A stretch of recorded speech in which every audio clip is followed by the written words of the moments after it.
அப்போ நான் 5 ரெஸ்டாரண்ட் வச்சுருந்தாருன்னா 250 கோடி. இப்போ இதை விற்கிறப்ப அவர் ஒயிட்டில் விற்றாரா, பிளாக்கில் விற்றாரா? இப்போ இன்னைக்கு நேரடியாக அவர் பேரில் இருந்தால் கூட நாளைக்கு ரவுண்ட் அடிக்கலாம்.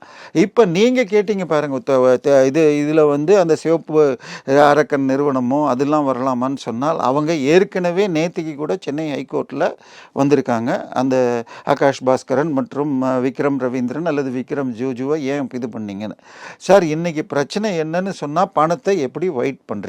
ஏன்னா இன்னைக்கு இவர்களுக்கு பணம் போகிறதுங்கிறது யாருக்குமே டவுட் இல்லை. இன்னும் சொல்ல போனால் டாஸ்மாகில் நம்ம சேனல்லையே நீங்கள் பேட்டி எடுத்த திரு முரளிங்கிறவர் என்ன சொல்கிறார், நீங்கள் டாஸ்மாக் பாட்டிலை வாங்கி கியூஆர் கோடை ஸ்கேன் பண்ணால் கூட 10 ரூபாலேருந்து 30 ரூபா ஜாஸ்தியாக உங்கள் பேங்க் அக்கௌண்ட்லேருந்து டாஸ்மாக் அக்கௌண்ட்டுக்கு போகுதுங்கிறாங்க. அப்போ சராசரி 15 ரூபா வச்சுக்கிட்டு 70 லட்சம் பாட்டில் ஒரு நாளைக்கு விற்குதுன்னு அவங்க சொல்கிறத எடுத்துக்கிட்டாலே ஒரு நாளைக்கு 10.5 கோடி ரூபாய் சேருது இது டாஸ்மாகில். அதை எப்படியோ வெளியில் எடுத்து, ஏன்னா அது வந்து கம்பெனிக்கு போகக்கூடாது, அது தனியாருக்கு போக வேண்டியது, அதை எப்படி வெளியில் எடுக்கிறாங்க. இதை நோண்டினாலே ஒரு நாளைக்கு 10.5 கோடின்னு போட்டிங்கன்னா 350 நாளைக்கு வந்து உங்களுக்கு 3500 கோடிக்கு அதிகம்.